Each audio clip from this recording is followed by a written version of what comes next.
Hai Cinema Lovers, selamat datang kembali di YouTube channel aku. Semoga Cinema Lovers selalu dalam keadaan sehat.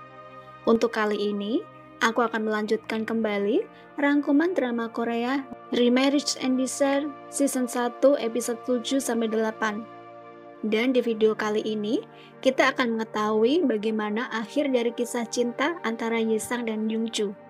Penasaran kan dengan alur ceritanya? Tapi seperti biasa, sebelum aku bercerita lebih jauh tentang film ini, sekali lagi aku ingatkan kepada Cinema Lovers kalau konten ini adalah full spoiler. Dan aku sangat merekomendasikan kepada Cinema Lovers untuk menonton film ini secara utuh.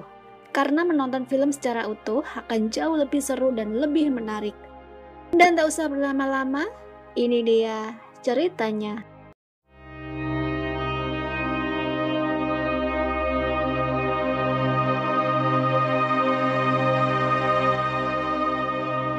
Di episode sebelumnya, kita diperlihatkan dengan seorang laki-laki yang bernama Tuan Choi Myung-woo yang tiba-tiba datang ke pesta yang diadakan oleh Yoonju. Kedatangan Tuan Choi tentu saja membuat semua tamu terkejut, terlebih lagi Yesang. Karena ia tahu Tuan Choi adalah satu-satunya saksi tentang kasus korupsi yang dilakukan oleh Yuhee. Dan demi melindungi Yuhee, ia pun rela masuk penjara. Dan demi mendapatkan keadilan untuk mendiang suaminya, Yesang telah berkali-kali mendatangi Tuan Choi di penjara untuk mendapatkan kesaksian, tapi Tuan Choi selalu menolak. Merasa mendapat angin segar, Yuhee pun berusaha menjatuhkan Yesang di depan para tamu dengan mengarang kebohongan yang telah ia persiapkan. Di saat itulah, tiba-tiba Tuan Choi menampar Yuhee dan berbalik arah dengan mengatakan kalau Yuhee adalah seorang pembohong. Tuan Choi mengatakan kalau Kang Nam-sik tak bersalah dan semua yang dituduhkan kepadanya adalah rekayasa Yuhee. Tentu saja pernyataan Tuan Choi tersebut mengejutkan semua tamu, terlebih lagi Yuhee. Ternyata kedatangan dan kebebasan Tuan Choi merupakan campur tangan Yoonju. Ia ingin membantu Yesang untuk membongkar kejahatan Yuhee. Oleh karena itu, ia berusaha menemui Tuan Choi di penjara dan membuat kesepakatan dengannya untuk membebaskan dan menjamin keselamatannya kalau ia mau bekerja sama dengannya untuk membongkar kesalahan di masa lalu yang dilakukan oleh Yuhee. Dan mereka sepakat. Dan tak berselang lama, petugas dari kejaksaan datang ke tempat tersebut untuk menahan Yuhee. Lega sudah hati Yesang karena dengan bantuan Yoonju, ia berhasil membersihkan nama mendiang suaminya. Dan untuk menebus kesalahannya selama ini yang telah menutup-nutupi kejahatan Yuhee, Tuan Choi pun datang dan meminta maaf kepada Yesang. Bersamaan dengan itu juga, Yoonju dikagetkan dengan kedatangan Yuhee yang secara tiba-tiba. Ternyata Airan-lah yang telah membantu membebaskan Yuhee atas perintah Tuan Song Pil-young yang merupakan ayah kandung Yuhee. Meskipun telah diperingatkan oleh Airan kalau Yuhee orang yang licik, tapi hati nurani Song Pil-young tak tega melihat putri gelapnya berada di penjara. Airan juga mengatakan kalau sampai Yuhee menjadi penghalang bagi Mi-jin untuk berjodoh dengan Yoonju, maka ia tak akan bisa memaafkannya. Sementara itu, ibu Yoonju yang mengetahui hubungan antara putranya dengan Yesang, lalu diam-diam pergi menemui Yesang. Ia meminta kepada Yesang untuk berhenti menjadi guru les Junho. Tak hanya itu, ibu Yoonju juga meminta kepada Yesang untuk menjauhi putranya. Ia menganggap kalau tujuan Yesang dari awal adalah ingin mengincar putranya dan hartanya. Mendengar ucapan ibu Yoonju, Yesang pun berusaha meyakinkan kalau yang ia tuduhkan itu salah, karena ia memang tak ada niatan untuk menikah lagi. Belum hilang rasa sakit yang dialami Yesang karena kata-kata ibu Yoonju, Yesang pun harus dihadapkan pada suatu kenyataan kalau Yuhee telah bebas dari penjara. Mengetahui keputusan yang dibuat oleh ibunya membuat Yoonju marah dan kecewa kepada ibunya. Demikian juga dengan Junho, karena ia merasa menemukan kenyamanan berada di samping Yesang. Yoonju lalu pergi menemui Yesang dan meminta maaf atas apa yang dilakukan oleh ibunya. Dan pada kesempatan itu juga, Yesang meminta kepada Yoonju untuk tidak menemuinya dan mengganggu hidupnya lagi. Meskipun semua yang ia katakan bertolak belakang dengan perasaannya, tapi Yesang menganggap itu adalah jalan terbaik untuk mereka berdua, karena ia telah berjanji kepada ibu Yoonju untuk menjauh dari Yoonju. Sementara itu, Yuhi sendiri yang telah bebas dari hukuman atas bantuan ayahnya, lalu pergi menemui Tuan Son Pilyong. Dan karena hari-hari pemilihan semakin dekat, Tuan Song meminta kepada Yuhi untuk tak lagi menemuinya karena ia tak ingin media sampai tahu kalau ia memiliki anak di luar nikah. Mendengar ucapan ayahnya itu membuat Yuhi marah. Dia yang dari kecil memang telah membenci ayahnya yang tak mengakui dirinya sebagai anak kandungnya. Yuhi berjanji akan menuruti keinginan ayahnya tersebut dengan syarat ayahnya mau membantunya untuk bersatu dengan Yungju demi membalaskan sakit hatinya. Mendengar ucapan Yuhi, Tuan Song jadi teringat dengan kata-kata yang diucapkan oleh Airan, dan kini ia pun dihadapkan pada sebuah dilema. Dan demi melancarkan aksinya tersebut, Yuhi yang licik itu pun berusaha mempengaruhi salah satu sahabat Yungju yang bernama Choi Sung-jae. Seperti diketahui oleh Yuhi, Choi Sung-jae merupakan salah satu penanam saham di perusahaan Yungju, dan Yuhi berjanji akan memberikan keuntungan yang lebih besar dari yang ia terima sekarang jika ia mau membantunya menghancurkan Yungju. Dan karena bujuk rayu Yuhi itulah, akhirnya membuat Choi Sung-jae mengajak serta mantan istri Yungju untuk bekerja sama merebut perusahaan milik Yungju. Tak hanya itu, Yuhi juga menculik Tuan Choi Myung-woo dan menghabisinya. Dan karena mayatnya ditemukan di dekat jembatan, Yuhi membuat skenario seolah-olah Tuan Choi menghabisi dirinya sendiri karena ia depresi telah dipaksa untuk bersaksi palsu dan membela Yesang dan Yungju. Dan karena rumor tersebut membuat publik beropini jelek terhadap Yungju. Hal itu tentu saja membawa pengaruh buruk bagi perusahaan karena dari hari ke hari saham perusahaan turun drastis. Berita tersebut sampai juga kepada pemegang saham di luar negeri dan mereka menuntut Yungju untuk mundur dari posisinya sebagai CEO sampai ia bisa membuktikan kalau rumor tersebut salah. Dan yang lebih mengejutkan, mereka menunjuk Choi Sung-jae sebagai CEO untuk menggantikan posisinya. Dan demi menyelamatkan perusahaannya, Yungju pun nekat menemui Tuan Son Pilyong agar mau membantunya untuk mencarikan dana untuk perusahaannya. Dan Tuan Son pun setuju, tapi dengan syarat ia harus menikah dengan Yuhi. Ternyata itu semua rencana yang telah disusun oleh Yuhi. Tak hanya itu, Yuhi juga mengadu domba Yungju dengan sahabatnya Choi Sung-jae dengan memberikan bukti pengkhianatan yang dilakukan sahabatnya itu. Hal tersebut membuat Yungju marah, ditambah lagi ia mendapatkan fakta kalau laki-laki yang menjadi selingkuhan mantan istrinya selama ini adalah sahabatnya sendiri. Selain itu, Yungju juga harus mendapatkan tekanan dari ibunya yang memaksanya untuk segera menikah dengan Mi Jin. Hal tersebut membuat Yungju semakin depresi karena tak ada satu orang pun yang bisa mengerti perasaannya kalau wanita yang ia cintai bukan Yuhi ataupun Mi Jin, melainkan Yesang. Hanya Yesanglah yang tulus mencintainya. Berbeda dengan Yuhi dan Mi Jin yang menginginkannya hanya demi keuntungan dan kepentingan bisnis semata. Dan tepat di hari ulang tahun putrinya Minji, Yesang harus mendapatkan kabar kalau putri kesayangannya itu mengalami kecelakaan. Diduga, kecelakaan tersebut disebabkan oleh kelalaian pengendara truk, sehingga membuat kondisi Minji terluka parah dan mengalami koma. Tapi yang lebih membuat Yesang terpukul ketika Nona Choi datang menjenguk Minji dan menunjukkan beberapa foto tentang kecelakaan yang dialami oleh Minji. Ternyata Yuhi adalah dalang di balik kecelakaan tersebut.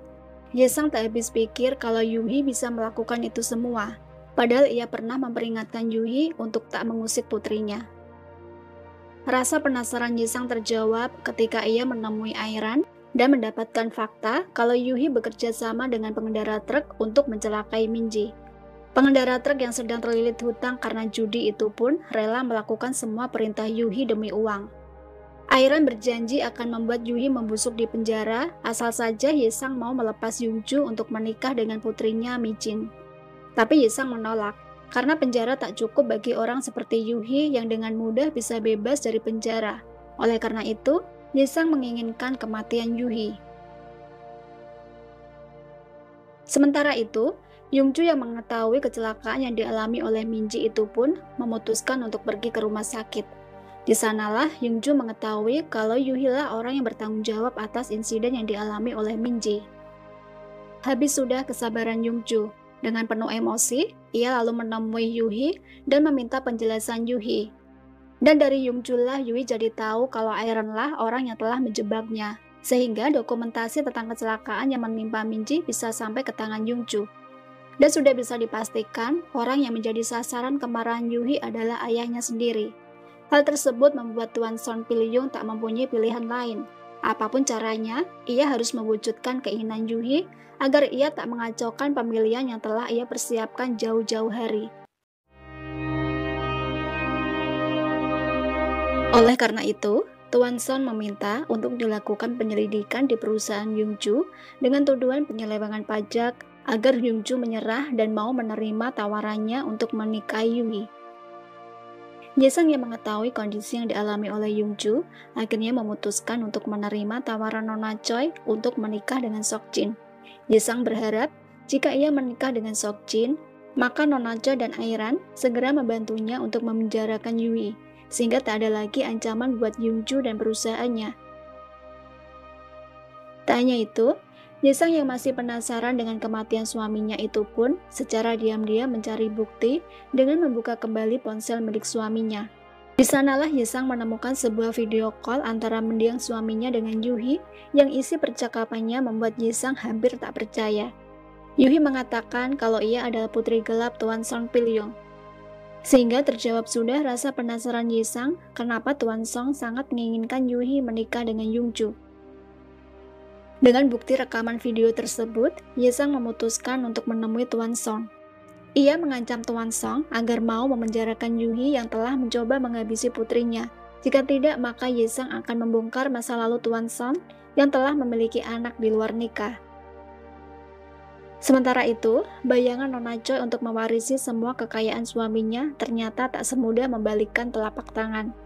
Ia yang telah sepakat dengan Sok-jin, jika ia bisa membujuk Ye-sang untuk menikah dengannya, maka seluruh warisan Sok-jin akan diberikan kepadanya. Akan tetapi, suaminya yang mengetahui kalau wanita yang akan menjadi menantunya adalah Ye-sang bukannya Mi-jin, marah dan berkata tak akan memberikan sedikit pun hartanya kepada Nona Choi. Hal tersebut membuat Nona Choi kehilangan kesabaran. Ia yang telah merawat dan menemani suaminya selama 15 tahun, tak akan mendapatkan sedikit pun harta kekayaan itu. Padahal selama ini Nona Choi selalu diam ketika suaminya berlaku dan berkata kasar kepadanya. Hal itu ia lakukan semata-mata demi harta warisan suaminya. Dan akhirnya, fakta tentang siapa sebenarnya Nona Choi itu pun membuat Tuan Cha terpukul dan dilarikan ke rumah sakit. Sementara itu, Ye-sang yang berniat membongkar siapa sebenarnya Tuan Son kepada salah seorang wartawan, tiba-tiba di tengah jalan mobilnya dihadang oleh orang yang tak dikenal. Ternyata, Airan yang telah melakukan itu atas perintah Tuan Son untuk menghabisi Ye-sang. Berita kematian Ye-sang tentu saja membuat Yuhi bahagia dan bisa bernafas lega. Tapi tidak dengan Yungju. Ia yakin Ye-sang masih hidup meskipun telah menghilang berhari-hari. Dan Yungju yakin kalau dalang dibalik hilangnya Ye-sang adalah Yuhi. Ia lalu meminta kepada Yuhi untuk datang ke konferensi pers dengan dalih ia akan mengumumkan pernikahan mereka di hadapan para wartawan. Tentu saja Yuhi tak menyangka kalau akhirnya Yungju akan benar-benar bertekuk lutut kepadanya. Yuhi membayangkan pasti media akan menyorot berita tersebut dan ia akan bisa menjadi istri orang kaya di Korea. Tapi apa yang terjadi? Bayangannya tersebut hilang ketika tiba-tiba Yungju menunjukkan sebuah berita tentang hubungannya dengan Tuan Son Pil-yung. Yungju juga mengatakan kalau Yuhi lah yang telah melakukan percobaan pembunuhan terhadap Ye-sang dan putrinya dengan bantuan kekuasaan ayahnya. Mendengar perkataan Yungju membuat Yuhi merasa ditampar, karena rahasia yang selama ini ia tutup-tutupi terbongkar di hadapan media dan pasti seluruh dunia akan mengetahuinya. Dan dari berita tersebut tentu saja membuat dampak yang buruk bagi Tuan Son. Karena selangkah lagi ia akan menjadi presiden, tapi semua kerja kerasnya hancur dengan adanya pemberitaan tersebut. Ditambah lagi, ia harus mendengar pengakuan dari Airan kalau Ye-sang sebenarnya masih hidup. Ternyata Airan telah berbalik untuk bekerja sama dengan Ye-sang karena Airan tahu kalau Yungju telah mengantongi bukti tentang kejahatan Tuan Son, dan Airan tak mau terseret masuk ke penjara. Oleh karena itu, ia pun memilih untuk memihak Ye-sang demi menyelamatkan hidupnya dengan membuat rekaman video seolah-olah Yesang telah meninggal sesuai dengan perintah Tuan Son. Dan tak berselang lama, polisi pun datang untuk menahan Tuan Son dengan tuduhan percobaan pembunuhan terhadap Yesang. Demikian dengan Yuhi yang juga harus mendekam di balik penjara karena kejahatan yang telah ia lakukan. Dan akhirnya pernikahan antara Yesang dan Seokjin pun digelar secara sederhana. Nampak raut tak bahagia di wajah Yesang, tapi ia telah berjanji akan menikahi Seokjin kalau semua permasalahan telah selesai. Dan di luar perkiraan Yesang, ketika upacara pernikahan akan berlangsung, tiba-tiba Yongju datang dengan pakaian pengantin.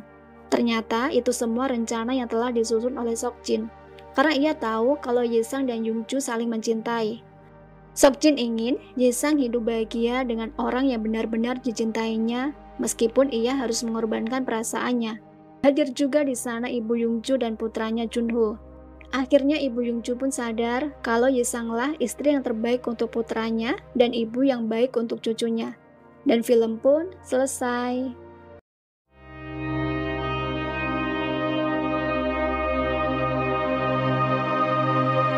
Nah, itu tadi rangkaian drama Korea Remarriage and Desires episode 7-8 yang berhasil aku rangkum untuk kali ini. Dengan demikian, selesai sudah episode 1-8 season 1 drama Korea Remarriage and Desires. Sampai jumpa di rangkuman film-film selanjutnya. Terima kasih, jaga diri baik-baik, and see you!